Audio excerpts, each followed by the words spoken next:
Hey guys, my name is Anuradha. Welcome to our channel GK Guidance and Knowledge. Happy morning to all of you. वैसे तो आप census के बारे में बहुत कुछ जानते होंगे, लेकिन आज हम डिस्कस करने वाले हैं सोशियो इकोनॉमिक कास्ट सेंसस के बारे में। तो चलिए क्वेश्चन के साथ में शुरुआत करते हैं। सोशियो इकोनॉमिक कास्ट सेंसस, जिसे हम इन शॉर्ट SECC बुलाते हैं, ये एक्सरसाइज सेंसस वाली एक्सरसाइज से ज़्यादा अच्छी है कि हम पॉपुलेशन का डेटा है वो कैप्चर कर पाएँ, इकट्ठा कर पाएँ। तो इसके ऊपर हमें कमेंट करना है। इसके बारे में देखते हैं। पहले तो हम सोशियो इकोनॉमिक कास्ट सेंसस के बारे में बात करेंगे, फिर ये कैसे और भी ज़्यादा फ़ायदेमंद है हमारे सेंसस से, ये भी बात करेंगे। और इसके ऊपर कमेंट करना, मतलब कि इसकी एडवांटेजेस और डिसएडवांटेजेस के साथ में हम इसको वे फॉरवर्ड भी बताएंगे। तो चलिए देखते हैं इसको। इसका सिग्निफिकेंस क्या है, ये GS पेपर 1 के अंदर किस किस एडिंग के अंदर पूछा जा सकता है। पॉपुलेशन और उसके साथ में जो भी इश्यूज़ हैं रिलेटेड उससे, इंडिया की डाइवर्सिटी से, या फिर इसकी जो साइलेंट फीचर्स हैं इंडियन सोसाइटी के उससे। और दूसरा है जो GS पेपर 2 के अंदर गवर्नमेंट पॉलिसीज़ और इंटरवेंशन हेडिंग के अंदर पूछा जा सकता है। तो इंट्रोडक्शन के साथ शुरुआत करते हैं। हमारी कंट्री में सबको पता है कि यूनिटी इन डाइवर्सिटी, अनेकता में एकता के कॉन्सेप्ट को फॉलो किया जाता है, जहाँ पे बहुत सारे कास्ट हैं, बहुत सारे रिलीजन ये लोग रहते हैं, और दूसरी तरफ ट्राइबल लोग रहते हैं, और साथ ही साथ लेफ्ट विंग एक्सट्रीमिज्म वाले भी रहते हैं हमारी सोसाइटी के अंदर।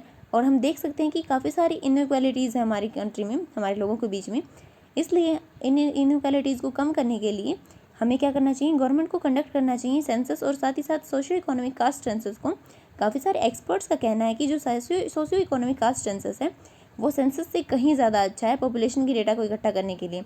ये कॉन्सेप्ट सबसे पहले आया था 1881 के अंदर, जब वॉइसरॉय थे हमारे लॉर्ड मेयो, ताकि वो अंडरस्टैंड कर पाएँ इंडिया के जो रिसोर्सेज हैं उनको, इंडिया की पॉपुलेशन के बारे में और लिटरेचर के बारे में। जबकि सोशियो इकोनॉमिक कास्ट सेंसस है वो इंट्रोड्यूस हुआ था 1931 के अंदर। इसके फ़ायदे क्या क्या हैं, हम आसानी से एक्सेस कर पाते हैं उन लोगों को जिनके पास में हाउस होल्ड भी नहीं है और शेल्टर भी नहीं है। हम इनइक्वालिटीज़ को कम कर सकते हैं वीकर सेक्शन के बीच में और ट्राइबल लोगों के बीच में। हम अवेलेबल कर पाएंगे बहुत ही अच्छे तरीके से, और जिस डेटा पे हम भरोसा कर सकें उस डेटा को, इस इन्फॉर्मेशन को, हमारी सोसाइटी की किसी भी कास्ट के बारे में। हम सोशियो इकोनॉमिक और कास्ट वाइज जो लोग हैं उनकी एजुकेशन स्टेटस को भी जान पाएंगे, अवेलेबल कर पाएंगे उनको भी। ऑथेंटिक डेटा है फार्मर्स के बारे में, जो कि इकोनॉमिकल वीकर सेक्शन के अंदर आते हैं, उनके डेटा को भी इकट्ठा कर पाएंगे। और लोगों के बीच में हम जो पीपल सेंट्रिक पॉलिसीज़ हैं उसको इम्प्लीमेंट कर पाएंगे इस डेटा के हिसाब से। हमारे भी आगे चैलेंजेस क्या क्या हैं, हमारे देश में अवेयरनेस और टेक्नोलॉजी दोनों की कमी है, करप्शन बहुत ज़्यादा मात्रा में देखने को मिलता है।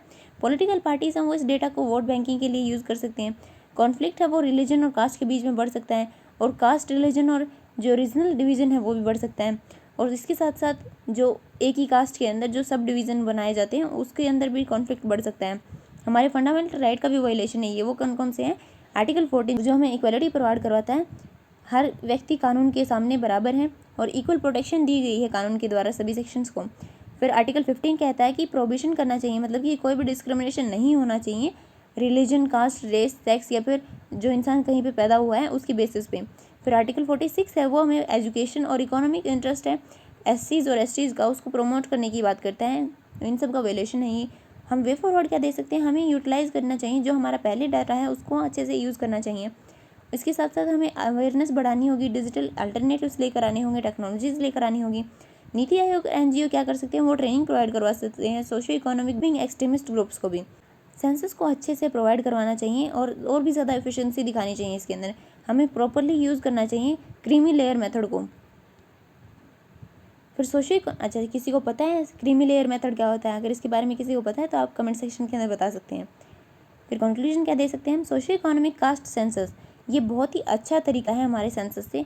इसके थ्रू गवर्नमेंट है उसको ज़रूरत है कि वो प्रॉपरली यूज़ करे इस डाटा को और पॉलिसीज़ को इम्प्लीमेंट करें, जो कि हमें हेल्प करेगा कि हम अचीव कर पाएँ सस्टेनेबल डेवलपमेंट गोल 10 को, जिसके अंदर जिसके अंदर कहा गया है कि इनइक्वालिटीज़ को कम करना है हमारी कंट्री के अंदर, हमारी सोसाइटी के अंदर, हमारी दुनिया के अंदर।